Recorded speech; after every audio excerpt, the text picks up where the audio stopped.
Hello students, నా పేరు రమేష్ కుమార్ పోలేపల్లి. ఈరోజు మనం విండ్ ఎనర్జీ ఎలక్ట్రికల్ ఎనర్జీగా ఎలా మారుతుందో చూద్దాం. 1 వీక్ బ్యాక్ మేము బెంగళూరు విశ్వేశ్వరయ్య మ్యూజియంకి వెళ్ళినప్పుడు ఈ ప్రోటోటైప్ చూశాను. దానికి సంబంధించింది ఇది. సో ఇక్కడ నా దగ్గర ఒక పైప్ ఉంది. ఆ పైప్లో విండ్ వస్తూ ఉంటుంది. ఆ విండ్ని ఆ విండ్ మిల్ ప్రోటోటైప్ పైకి పంపించాను.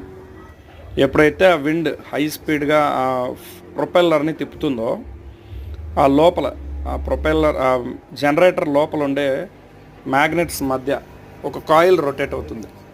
ఫారడేస్ లాని బేస్ చేసుకొని ఆ కాయిల్ ఏదైతే ఉందో అది ఎలక్ట్రికల్ ఎనర్జీని ప్రొడ్యూస్ చేస్తుంది. సో ఇక్కడ ప్రొడ్యూస్ అయ్యే ఇండ్యూస్డ్ కరెంట్ మనం పైన ఉన్న స్క్రీన్ పైన ఎల్ఈడి బల్బుల ఇండికేషన్స్తో చూడొచ్చు. Thank you. ఇలాంటి వీడియో